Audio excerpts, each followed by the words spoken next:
السلام علیکم۔ لگتا ہے انڈیا میں جنا کا دوبارہ جنم ہو رہا ہے۔ بھارتی مسلمانوں کے لیے امید کی ایک نئی کرن آ گئی ہے۔ السلام علیکم، میرا نام مبشر لقمان اور آپ دیکھ رہے ہیں مبشر لقمان یوٹیوب چینل۔ بہت سے لوگوں کا یہ موقف درست ہے کہ بھارتی وزیر اعظم نریندر مودی جس تباہی کی طرف بھارت کو لے جا رہا ہے، بھارت کی بربادی کے لیے وہی کافی ہے، لیکن اس کے ساتھ ساتھ وہ پورے خطے کی امن و شانتی کو بھی آگ میں جھونکنے پہ تلا ہوا ہے۔ نریندر مودی دہشت گرد اور متعصب اور شدت پسند تنظیم RSS کے ایجنڈے اور منشور پر عمل پیرا ہے، جو کہ بھارت میں مسلم دشمنی پر مبنی ہے۔ یہ بھی معلوم ہوا ہے کہ بھارت میں ایک بار پھر مسلمانوں کے قتل عام کی کوشش کی جا سکتی ہے۔ سکھوں کی تحریک کو ختم کرنے کی بھی منصوبہ بندی پہ غور کیا جا رہا ہے۔ مختصر یہ کہ مودی سرکار ہر طرح سے بھارت کے اندر اور پڑوسی ممالک کے ساتھ نفرت اور جنگ کی آگ بھڑکانے پہ کمر بستہ ہے۔ اس وقت بھارتی مسلمان گمبھیر صورتحال سے دوچار اور سخت پریشان ہیں۔ سمجھ نہیں آ رہا کہ کون سا راستہ اپنائیں اور کون سا راستہ ترک کریں۔ ان کے لیے دنیا آہستہ آہستہ تنگ کی جا رہی ہے، معاشی طور پہ کمزور کیا جا رہا ہے، گائے کے نام پہ کاٹا جا رہا ہے اور جہاد کے نام پہ ستایا جا رہا ہے۔ ایسی صورتحال میں مسلمان اپنا سر چھپانے کی جگہ تلاش کر رہے ہیں۔ اسی لیے اس وقت آل انڈیا مجلس اتحاد المسلمین یا کل ہند مجلس اتحاد المسلمین کے بھارت کے دوسرے حصوں میں توسیع کی جا رہی ہے۔ کئی دہائیوں تک شہر حیدرآباد تک ہی محدود رہنے والی یہ تنظیم اس نے بھارت کی ان ریاستوں میں انتخابات لڑنے شروع کر دیے ہیں جن میں مسلمان اچھی خاصی تعداد میں رہتے ہیں۔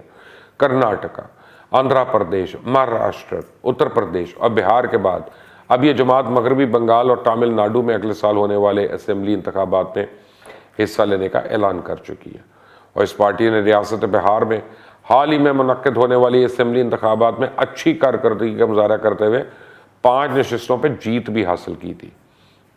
اگرچہ اس کا موازنہ کانگریس سے ہی کر لیا جائے تو کافی اچھی کارکردگی تھی۔ اس نے 24 اسمبلی حلقوں سے اپنے امیدواروں کو میدان میں اتارا اور بھارت میں جماعت مسلمانوں کے لیے ایک نئی سیاسی طاقت کے طور پہ ابھر کے سامنے آ رہی ہے، کیونکہ جس طرح کی سیاست BJP کر رہی ہے، ایسے ماحول میں بھارتی مسلمان ایک چھتری کی تلاش میں ہیں جہاں وہ خود کو محفوظ تصور کر سکے۔ بہار میں IMIM کے 5 امیدواروں کی جیت اس بات کا ثبوت ہے کہ مسلمان چاہتے کیا ہیں اور ان کی سوچ بدل چکی ہے، اور اس کا اندازہ آپ اس سے لگا لیں کہ اسی جماعت نے 5 سال پہلے بھی بہار اسمبلی میں انتخابات میں حصہ لیا تھا، لیکن ایک بھی نشست جیتنے میں کامیاب نہیں ہوئی تھی۔ لیکن آج کی جیت BJP کی مسلم مخالف پالیسیز کا نتیجہ ہے۔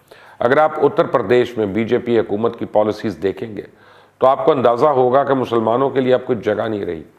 مسلمانوں کے پاس مزاحمت ہی واحد ہتھیار بچا ہے، اور اسی وجہ سے کانگریس بھی اور BJP بھی آل انڈیا مجلس اتحاد المسلمین کے پھیلاؤ سے بہت پریشان نظر آ رہے ہیں۔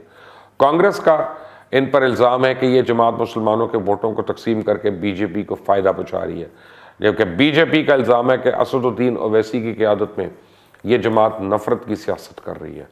یہاں تک کہ کانگریس اور BJP والے دونوں ہی اسد الدین اویسی کو دوسرا جناح کہہ کر پکار رہے ہیں، اور BJP والے تو اس چیز کا شور مچا رہے ہیں کہ اس جماعت کے لیڈر جہاں بھی جاتے ہیں نفرت پھیلا دیتے ہیں۔ یہ لوگ کہتے ہیں کہ 15 منٹ کے لیے پولیس اٹھا دو، ہم فیصلہ کریں گے، اور کہتے ہیں کہ اویسی لڑیں یا اویسی جیسے بھی کریں، اس جیسے 36 بھی آ جائیں تو آج کے بھارت میں BJP کو ہرانے کی طاقت کسی میں نہیں ہے۔ ہم اس ملک میں کوئی دوسرا جناح پیدا نہیں ہونے دیں گے۔ اصل میں کانگریس اور BJP اویسی سے اس لیے ڈرے ہوئے ہیں کیونکہ ان کے پاس وہ کرشمہ اور طاقت ہے کہ مسلمانوں کے قومی رہنما کی حیثیت سے ابھر سکتے ہیں۔ جو راستہ اسد الدین اویسی نے چنا ہے وہ پرخطر ضرور ہے، لیکن اس سے ہٹ کر کوئی اور راستہ بچا نہیں، کیونکہ اگر بھارت میں 180 ملین مسلمان ہیں تو ان کا سیاسی اور معاشی مستقبل دونوں پر سوالیہ نشان لگا ہوا ہے۔ کیونکہ BJP تو بے خوف ہو کے کہہ چکی ہے کہ بہت وقت تک ہم نے سوچا کہ ہم کانگریس جیسا بنیں گے اور مسلمانوں کو اپنے ساتھ لے کے چلیں گے، پھر ہمیں احساس ہوا کہ اگر ہم 15% مسلمانوں کو چھوڑ کر 85% ہندوؤں پر فوکس کریں گے تو اس میں کوئی عذر نہیں، مسلمان جہاں چاہیں جا سکتے ہیں۔ BJP کی یہ پالیسی اوپن پالیسی ہے، اس میں کوئی رازداری کی بات نہیں ہے۔ BJP نے یہ باتیں آن ریکارڈ کہی ہوئی ہیں، یہ ان کے منشور کا حصہ ہے۔ آپ دیکھیں گزشتہ پارلیمانی انتخابات میں BJP نے 330 نشستیں حاصل کی، لیکن ان میں سے ایک بھی رکن اسمبلی مسلمان نہیں تھا۔